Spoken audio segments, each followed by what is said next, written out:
rekayasa perbaikan tanah dan pondasi lanjut. Dari rekayasa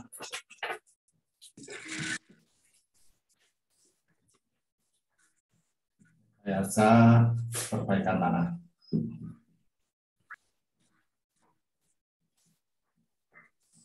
Lalu pondasi lanjut.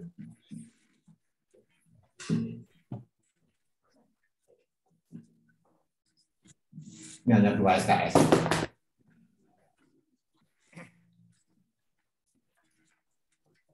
Jadi mata kuliah ini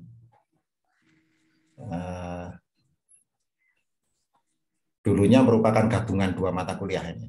Ya. Dulunya merupakan gabungan 2 mata kuliah. Dulu ada mata kuliah pilihan pondasi lanjut dan ada mata kuliah pilihan perbaikan tanah. Dua-duanya dulu saya yang ngajar gitu ya. Terus karena ada perampingan jumlah mata kuliah pilihan untuk mengakomodasi mata kuliah yang lain, karena ada penurunan jumlah SKS total, maka 2 mata kuliah ini digabung menjadi satu, menjadi rekayasa perbaikan tanah dan pondasi lanjut. Hanya saja silabusnya ya itu masih belum disesuaikan secara RPS gitu ya, karena bobotnya masih 2 SKS ya. Kalau sebelumnya pada saat sebelum digabung itu 2 SKS harusnya terakomodasi 4 SKS, tetapi semester ini hanya 2 SKS. Nah, saya tidak menyangka mata kuliah ini sangat banyak peminatnya ya.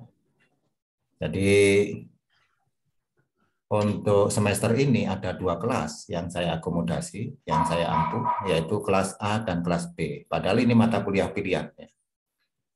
Kelas A itu 54 anak, kelas B 59 anak. Jadi kalau di total harusnya 113. Bu, tolong muncul nomor partisipannya, Bu. Partisipan. Jadi peserta atau pengikutnya adalah 113 anak. Nah, sekarang ini sampai 5 menit pertama ada 61 anak. Ya, ada 61 anak. Jadi masih kira-kira separuh yang berpartisipasi mengikuti perkuliahan perdana. Ya, mohon perhatikan baik-baik. Ya, saya ingin menjelaskan tentang kisi-kisi dari kontrak mata kuliah untuk semester ini ya. Jadi bobotnya adalah 2 SKS, nanti interaksi perkuliahan itu secara kuantitas jumlahnya 16 kali ya. 16 kali. 16 kali yang 14 kali kuliah. Lalu 1 UTS ya, dan 1 kali UAS, hingga totalnya 16 kali.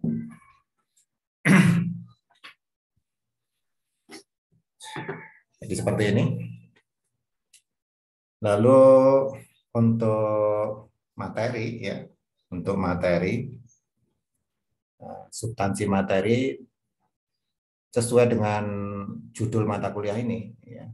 Kita nanti akan membahas berbagai metode untuk perbaikan tanah ya.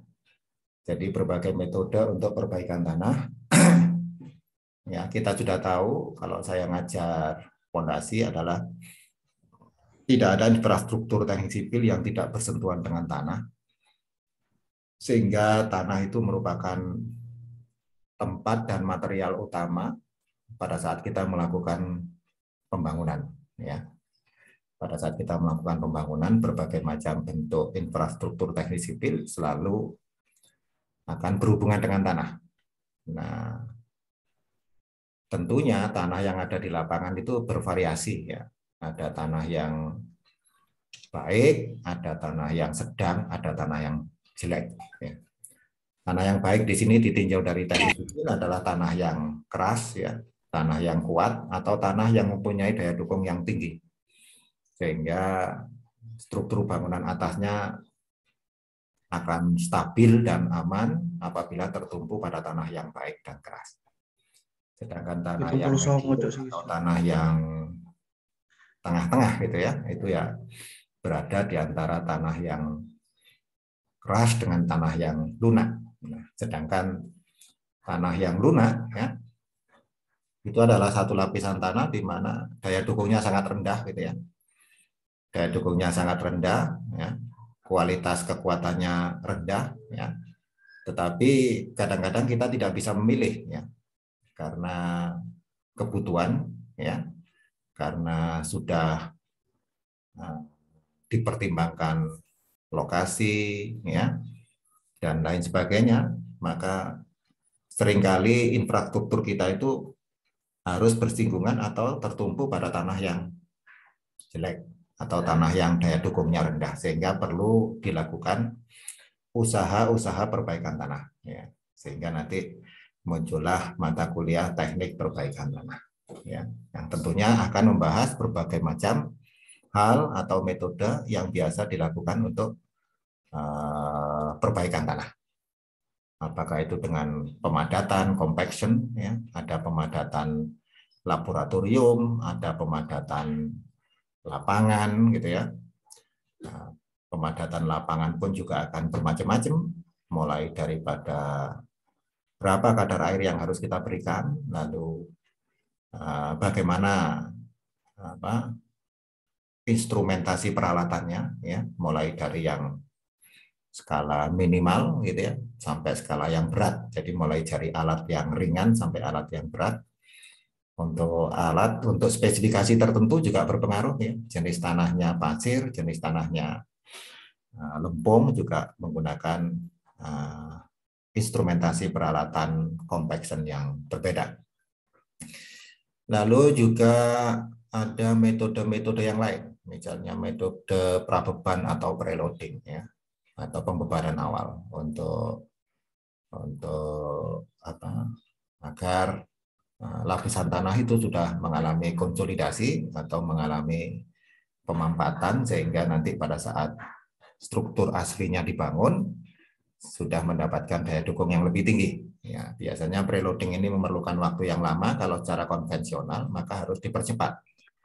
Nah, kalau dipercepat maka memerlukan metode tertentu. Ya, misalnya bisa metode vertical drain. Vertical drain itu variasinya banyak lagi. Ada yang menggunakan kolom pasir, ada yang menggunakan PVD, ya. Nah, PVD itu satu alat fabrikasi, ya, material fabrikasi yang dimasukkan ke dalam lubang tanah sehingga nanti dengan pori-pori yang besar, ya, mempunyai kemampuan kapilaritas, ya, mempunyai kapilan permeabilitas dan kapilaritas sehingga mampu mengeluarkan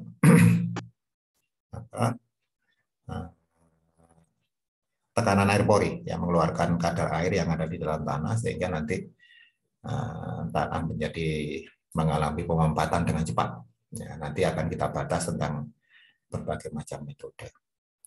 Lalu merupakan kombinasi, ya, misalnya untuk stabilitas lereng dan settlement itu bisa kita gunakan mini pile dan lain sebagainya untuk mengatasi longsoran dan lain sebagainya, dan cukup banyak sekali, ya.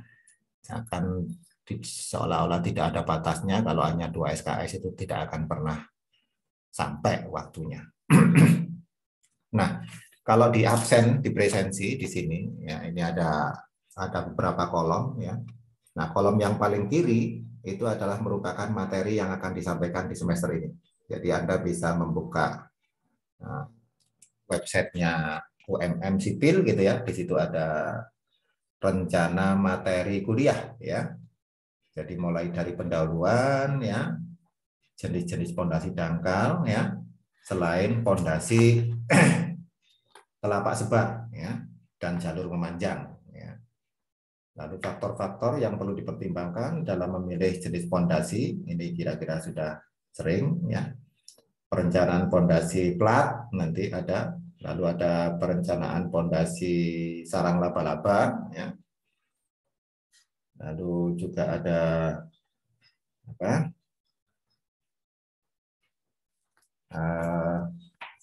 Terkait dengan daya dukungnya, terkait dengan settlementnya, dan terkait dengan apa tekanan di bawah dasar pondasi. Jadi berbagai macam tipe pondasi atau teknik perbaikan tanah yang belum disampaikan di mata kuliah mekanika tanah maupun rekayasa pondasi. Ya, itulah kira-kira ruang lingkup atau materi yang akan kita pelajari di semester ini. Ya, yang akan kita pelajari di semester ini. Lalu kalau waktunya ada nanti juga kita akan bisa bahas seed pile ya. Seed pile itu satu pondasi dalam yang biasanya digunakan untuk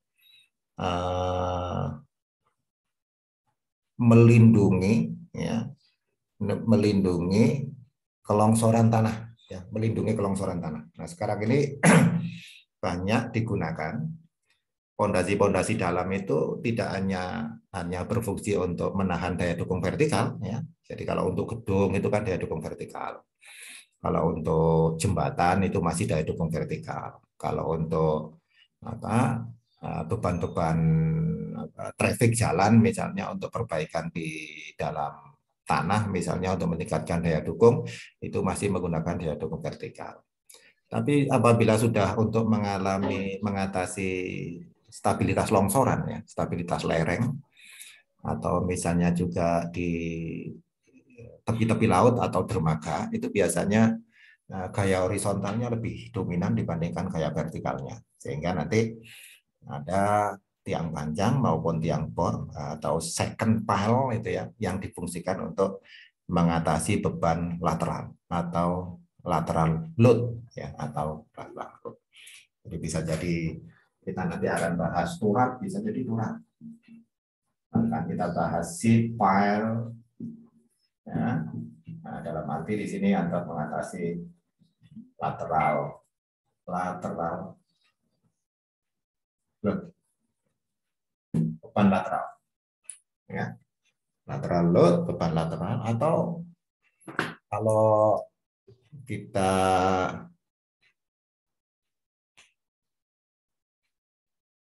ditempatkan di mana saja misalnya. Ini yang pernah saya bimbing ya. Yang pernah saya bimbing adalah studi perencanaan second pile untuk mengatasi longsoran pada zona pembangunan apartemen Begawan. Nah, misalnya begitu. Yang sekarang sudah berdiri itu. Ya, karena itu letak gedungnya berada di bantaran sungai sehingga ada perbedaan elevasi antara yang depan dengan yang belakang.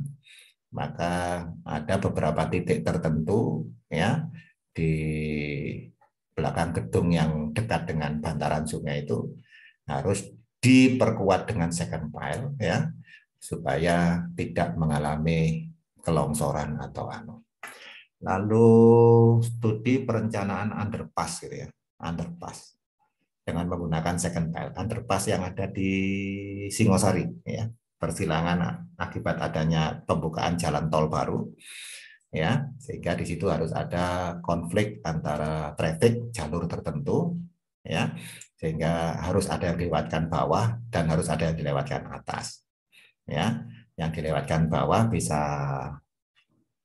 serupa dengan tunnel ya, bisa serupa dengan terowong gitu ya, sehingga harus ada dinding-dinding yang sekaligus berfungsi untuk menahan longsoran atau gulingan daripada timbunan obrit yang ada di sekitarnya. Oke, itu juga sudah menggunakan seat pile atau second pile untuk lateral load. Tadi juga ada yang maju ke saya, ya, untuk satu alternatif penanganan terhadap kelongsoran, ya. Jadi infrastruktur perlindungan gitu ya. Perlindungannya juga menggunakan seat pile yang dibuat dari bore pile gitu ya, fondasi tiang. Tetapi sebenarnya dia digunakan untuk melindungi abutmen jembatan supaya tidak mengalami pergerakan, pergeseran maupun kelongsoran. Jadi fungsional sekali ya. Dan kalau Anda melihat berjalan-jalan ke arah pantai gitu ya, misalnya pada pembangunan pelabuhan gitu ya, marine structure ya. Jadi pelabuhan atau infrastruktur yang berkaitan dengan pantai ya, yang tentunya akan menerima hantaman gelombang ya, yang tentunya akan menerima hantaman untuk sandaran kapal ya. Jadi ada fender ya. Fender itu adalah tempat parkirnya, pengikatnya kapal, jangkar gitu ya. Nah, tentunya ada gaya lateral di situ ya. Nah, itu bagaimana struktur bangunan bawahnya ya. Tentunya diperlukan pondasi-pondasi tiang panjang ya, yang sebagian itu tertancap di tanah, sebagian muncul di atas permukaan tanah dan terkena gelombang ya. Maka itu akan mengalami hantaman energi secara lateral yang lebih besar dibandingkan dengan infrastruktur di tempat yang lain. Sehingga nanti di dalam fondasi tiang panjang itu ada bahasan khusus tentang marine structure. Marine structure itu struktur kelautan, ya, struktur kelautan. Ya, tentunya ada anjungan, ada dermaga, ada tembok laut, lalu ada juga dermaga juga fungsionalnya masing-masing. Ada yang digunakan untuk bongkar muat barang, ada yang digunakan untuk bongkar muat penumpang, ada juga yang digunakan untuk perikanan ya, perikanan hanya untuk khusus nelayan yang bersandar maupun membongkar muat hasil tangkapannya. Ya, itu macam-macam. Ya, jadi bisa berkembang menuju ke arah kalau ada waktunya panjang gitu kita bisa bermain gitu. Jadi saya tidak batasi tentang materi yang akan saya sampaikan untuk semester ini. Nah, mata kuliah ini kemarin itu sudah keluar gitu ya. Di semester ganjil kemarin itu sudah ada 2 kelas yang mengambil mata kuliah pilihan ini. Hampir, saya masih ingat hampir 97 anak yang mengprogram tentang rekayasa perbaikan tanah dan fondasi lanjut. Nah, semester genap ini muncul lagi ya, dan terakomodasi hampir 113 orang. Nah, ini juga bisa jadi apresiatif untuk mereka-mereka yang tertarik terhadap rekayasa perbaikan tanah dan fondasi lanjut. Dan mata kuliah ini kalau dilempar untuk ditawarkan ke dosen, siapa yang mau ngampu atau yang mau mengajar gitu ya, semuanya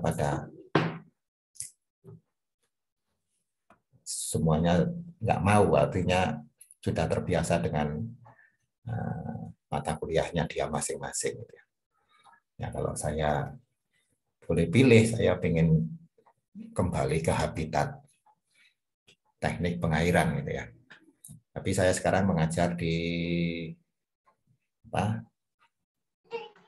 drainase perkotaan. Jadi ada 50-50, separuh ngajar tanah dan fondasi, yang separuh ngajar drainase perkotaan. Jadi itu mengenai materi, nanti Anda bisa monitor ya. Atau monitor dari kakak kelas boleh, monitor dari perkuliahan yang kemarin boleh ya. Lalu monitor dari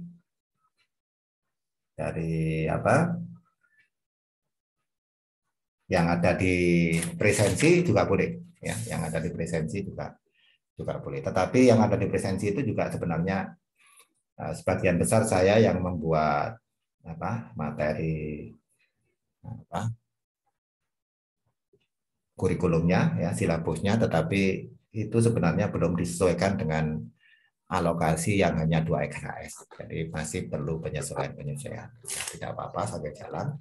Yang penting kita semester ini, semester genap 2022 akan belajar tentang rekayasa perbaikan tanah maupun fondasi lanjut semaksimal mungkin, baik itu kuantitas maupun kualitas. Referensinya bagaimana? Referensinya bagaimana? Referensi.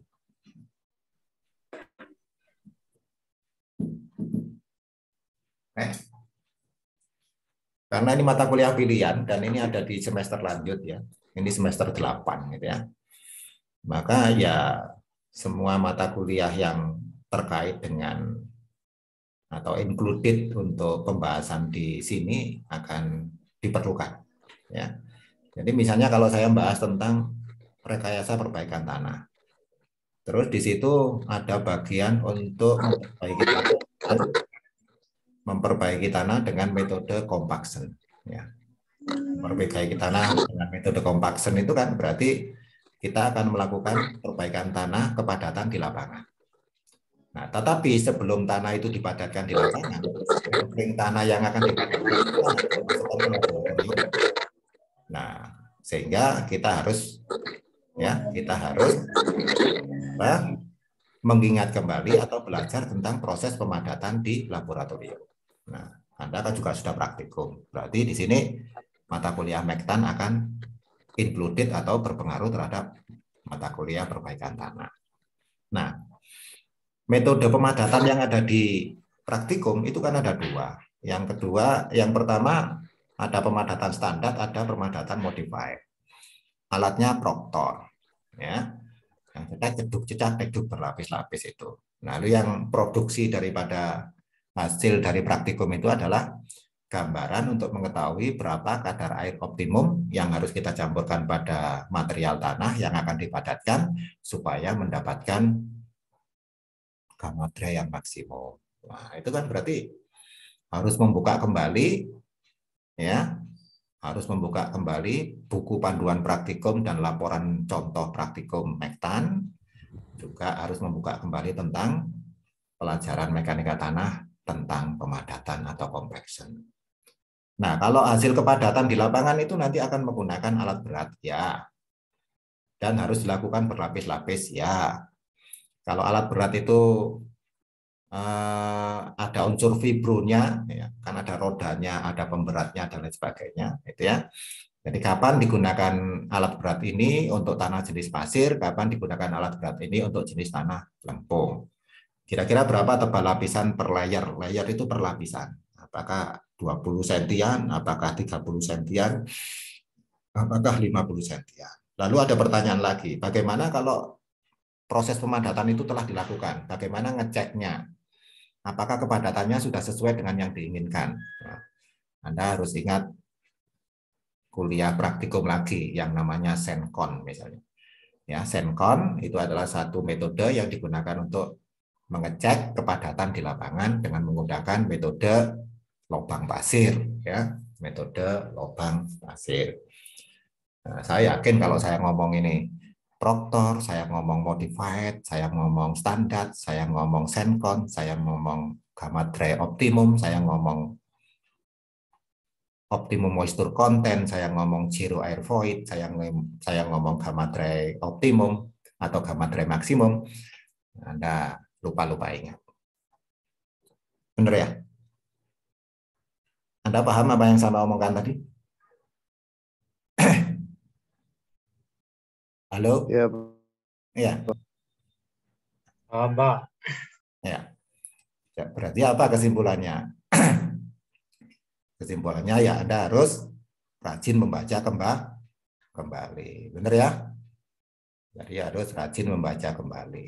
Ya, kalau orang itu memang ingin dapat ilmu gitu ya, apalagi pemahamannya komprehensif, ya harus memang rajin-rajin untuk belajar. Dan orang belajar itu memang butuh kesabaran ya.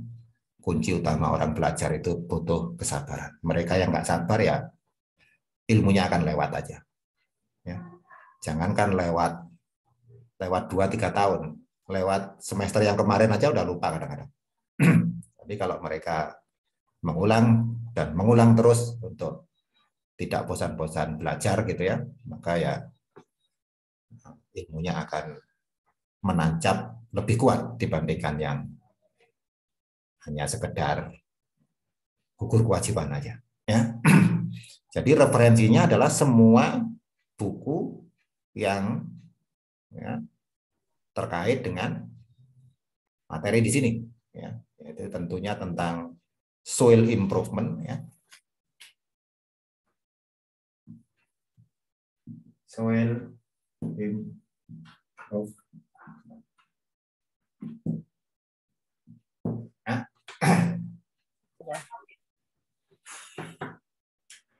Soil improvement.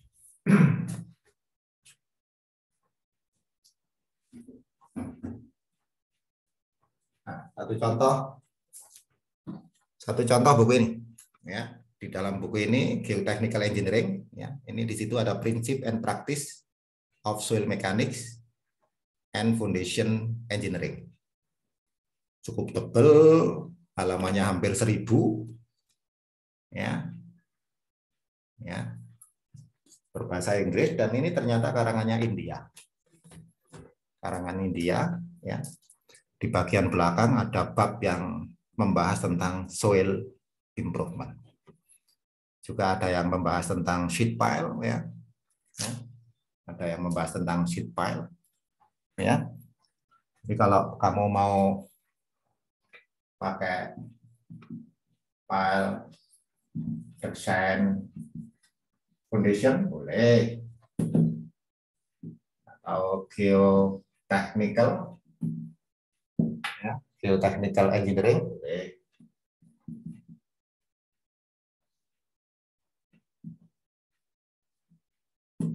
Kalau mau pakai apa?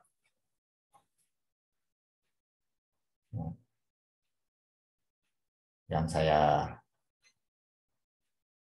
saya punya itu tentang metode-metode perbaikan tanah boleh ya. Metode perbaikan tanah.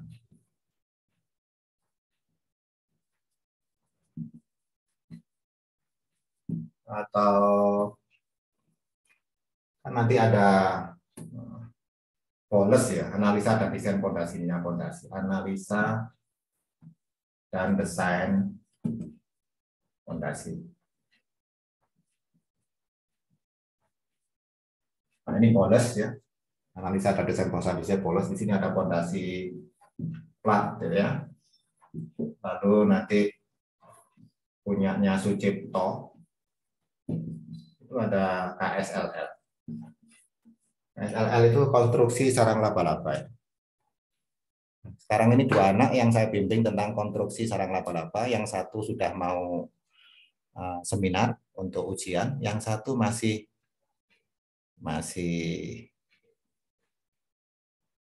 mengaju apa pertama ya. Jadi Mas Nesa, kalau Anda kenal Mas Nesa yang aktivis yang di LSO Jembatan juga, itu sekarang sudah mau seminar, itu bimbingan saya. Lalu yang kedua sekarang ini juga ada konstruksi sarang laba-laba untuk gedung di Singosari, itu Mas Dimas. Mas Dimas itu yang asisten bangunan air.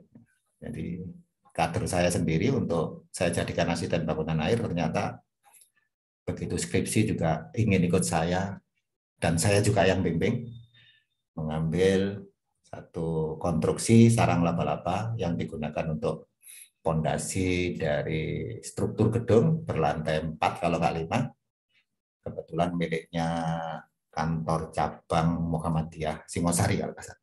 Nah, itu beberapa referensi sehingga saya tulis saja dan lain-lain gitu ya.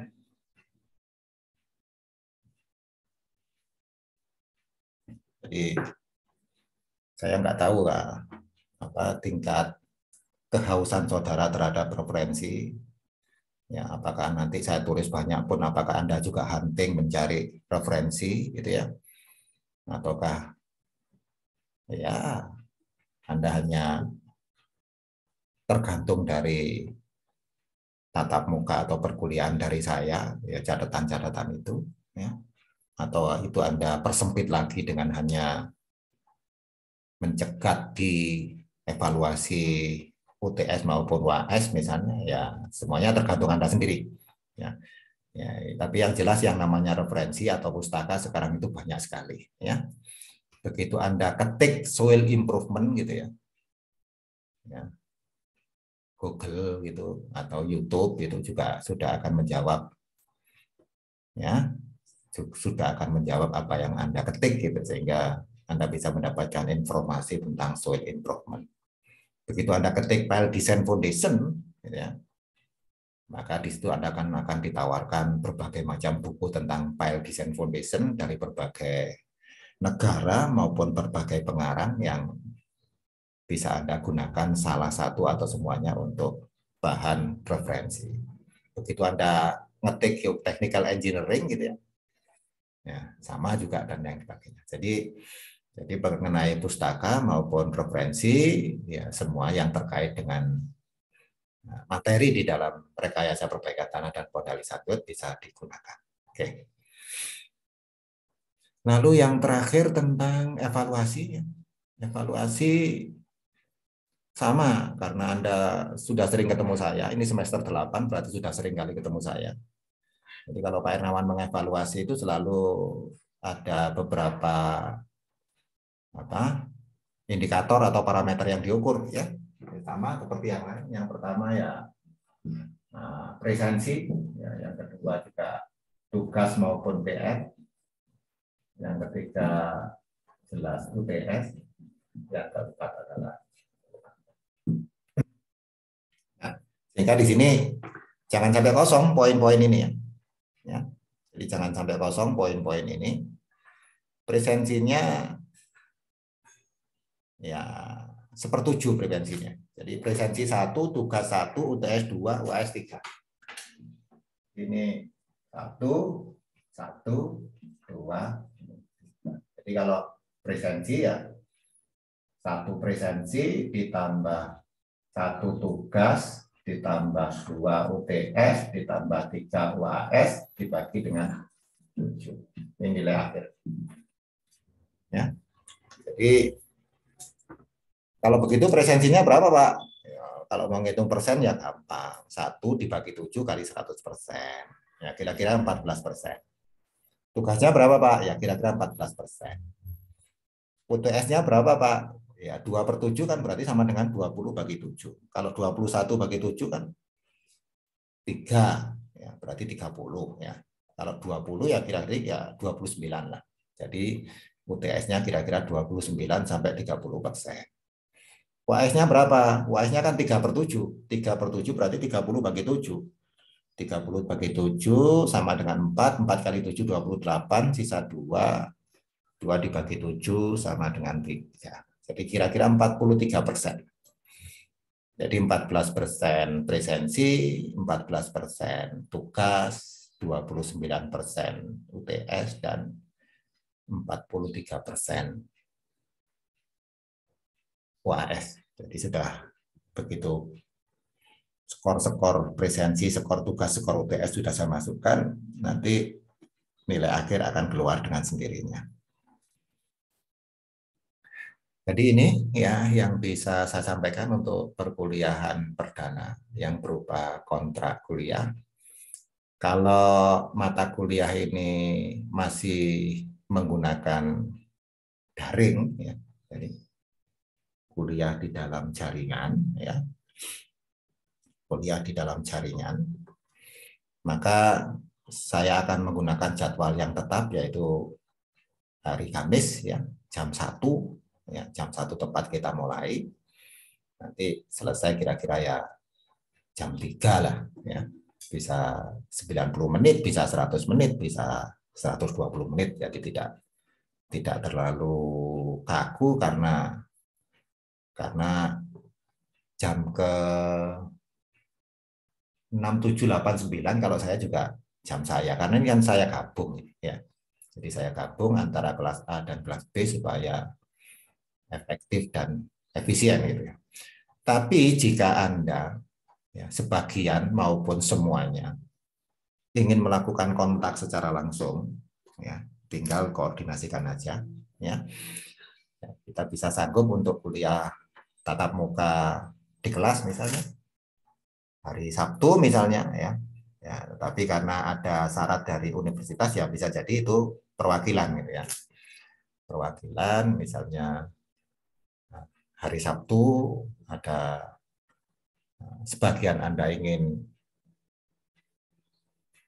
ketemu atau diskusi dengan saya, apalagi sudah semester 8. Semester 8 ini biasanya terkait dengan ya semesternya bervariasi sih, ada yang 2018, ada yang 2019, ada yang 2017 ini ya. Bervariasi semester 8 terkait dengan tugas-tugas akhir misalnya. Ya silakan ya, terkait dengan tugas-tugas akhir yang ada hubungannya dengan teknik perbaikan tanah dan ada hubungannya dengan fondasi lanjut. Ya. Jadi perbaikan tanah ini memang sangat terbuka luas untuk diambil objek sebagai tugas akhir maupun skripsi. Baik itu dalam hal perencanaan maupun dalam hal penelitian. Jadi berbagai banyak judul tentang teknik perbaikan tanah ya untuk meningkatkan daya dukung tanah lunak. Di dalam penelitian itu menggunakan berbagai material penambah, berbagai macam material penambah. Misalnya pengaruh penambahan kapur terhadap misalnya ya terhadap ya pengaruh penambahan kapur misalnya pada tanah lunak ya terhadap kekuatan daya dukung diukur dengan menggunakan JPR misalnya atau diukur dengan menggunakan misalnya uji geser langsung atau diukur dengan menggunakan pemadatan dan lain-lain. Ada yang ditambahi semen, ada yang ditambahi batu bata merah, ada yang ditambahi kapur, ada yang ditambahi berbagai macam ya. Penelitian yang pernah saya bimbing untuk meningkatkan kualitas tanah lunak ya dengan berbagai macam bahan penambah atau aditif supaya daya dukungnya menjadi meningkat. Nah, jadi mau dibawa ke penelitian laboratorium banyak, gitu ya. Terus mau dibawa ke perencanaan di lapangan juga banyak. Ya, jadi di luar sana juga banyak pembangunan infrastruktur jalan terutama ya. Infrastruktur jalan itu kan banyak jalan yang ditingkatkan, tapi juga banyak jalan yang baru. Ya. Kalau jalan yang baru itu sudah bisa terakomodasi berbagai macam judul itu ya, jalan yang baru. Dan tentunya kalau jalan itu kan memanjang, long section gitu ya. Kalau dia long section katakanlah 20 kilo saja atau jangankan 20 kilo, 5 sampai 10 kilo saja. Tentunya namanya long section itu ada titik-titik di mana lapisan tanah itu ada yang daya dukungnya bagus, ada yang daya dukungnya sedang, ada yang daya dukungnya rendah sekali. Nah, kalau daya dukungnya rendah misalnya jalan tol yang melewati tambak misalnya, jalan tol yang melewati rawa-rawa misalnya, harus ada perlakuan khusus gitu ya. Harus ada perlakuan khusus. Nah, perlakuan khusus itu berbagai macam metodenya bisa kita terapkan. Ya. Sehingga untuk sirkuit Mandalika misalnya yang ada di Nusa Tenggara Barat yang akan melakukan launching untuk lomba MotoGP pertama itu pada proses pembangunannya yang hanya 5 km itu juga ada segmen tertentu yang tanahnya jelek. Nah, kalau tanahnya jelek harus diperbaiki atau menggunakan metode-metode yang bisa meningkatkan daya dukung atau menjaga stabilitas tanah supaya tidak mengalami kerusakan. Misalnya dengan menggunakan stone column, misalnya dengan menggunakan, nah itu si Kevin kemarin menggunakan stone column, saya yang bimbing juga untuk sirkuit Mandalika. Nah sekarang ini juga ramai ada sirkuit Formula E ya, di Ancol, tanahnya jelek itu, sudah tanahnya jelek, setelah itu dikebut oleh waktu, nah tentunya kontraktornya kelabakan untuk mewujudkan target rencana itu. Tetapi secara ilmiah ya, itu kita jadikan objek ilmiah, tentunya masih bisa terbuka luas untuk bagaimana secara kaidah ilmiah atau teknik engineering untuk menangani zona-zona atau titik-titik yang kualitas tanahnya sangat rendah sehingga diperlukan metode atau cara untuk memperbaikinya. Oke. Demikian mungkin untuk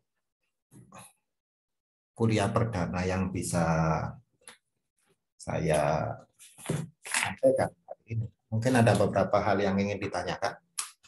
Silakan.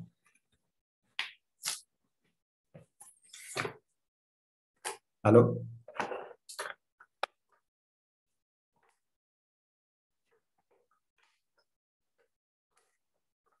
Ada pertanyaan?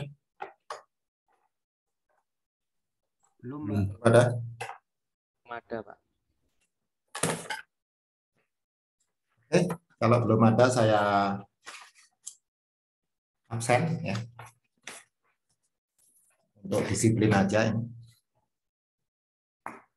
Silakan direspon untuk kelas A ini. Bayu Bagus. Hadir, Pak. Abi Afriansah. Hadir, Pak. Arneta Desilia Wijaya. Hadir, Pak. Adinta Alfianto. Hadir, Pak. Aldinta Avianto. Hadir, Pak. Oke. Hadir. Muhammad Farhan. Nggak ada. Hadir Pak Muhammad Farhan. Ya. Febiananti Putri. Hadir, Pak. Muhammad Aldo Alvaris. Hadir, Pak. Wahyu Aji. Hadir, Pak. Khairul Umam. Hadir Pak. Robi Erik Sandri. Hadir, Pak. Ya, Dita Nazal Faruk. Rahmadani Prasetyo. Oke. Muhammad Tolid. Hadir, Pak. Febrian Taufik Akbar. Oke. Firdausi Ramadava. Hadir, Pak. Ya. Hadir, Pak. Oke. Sofiatur Ramadhani. Hadir, Pak. Sofiatur ada? Ada, Pak. Hadir. Ya. Khotibul Umam. Ada, Pak. Muhammad Rizky Ramadan. Hadir, Pak. Ya. Miratul Ummah. Hadir, Pak. Ya.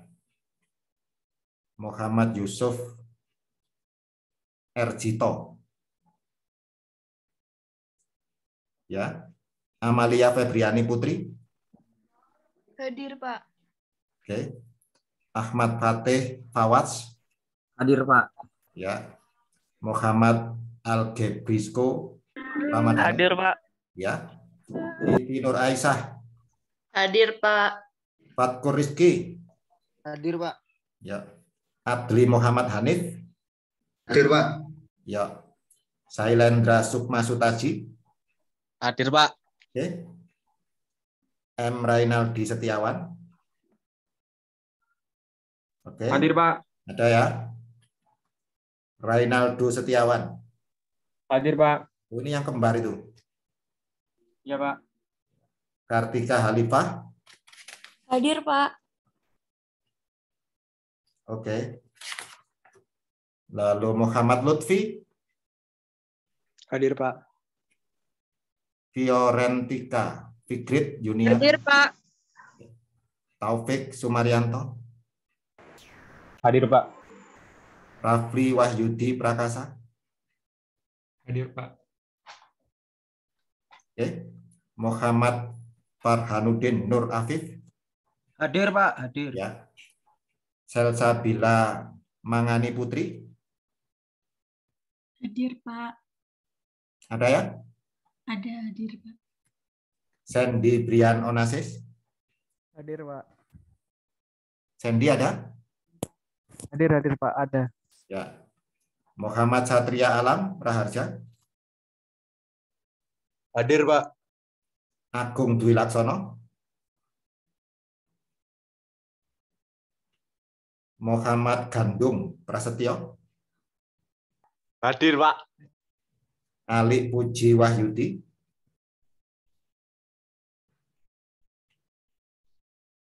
Nisfi Sakbani Novikasari.